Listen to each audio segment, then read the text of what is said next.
Hello everyone, welcome back to the channel.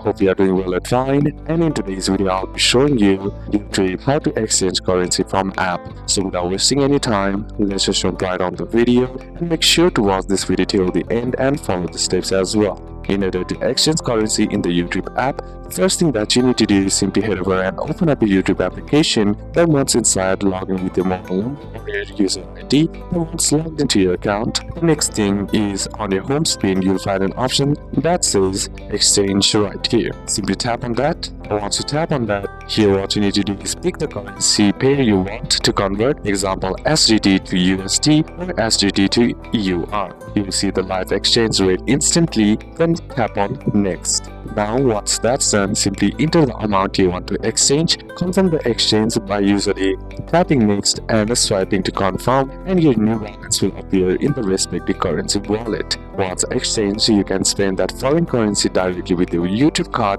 without extra conversion when you pay merchants that accept that currency. Some of the supported currencies you can hold and exchange are SGD, USD, Euro, GBP which is British Pound, and Japanese Yen, HKD, and AUD, and NZD. So these are a couple of steps that you can apply, and that's it for today's video guys. Hope this video was useful to you. Do a like if it did, comment down any questions that you have, and see you soon on the next one.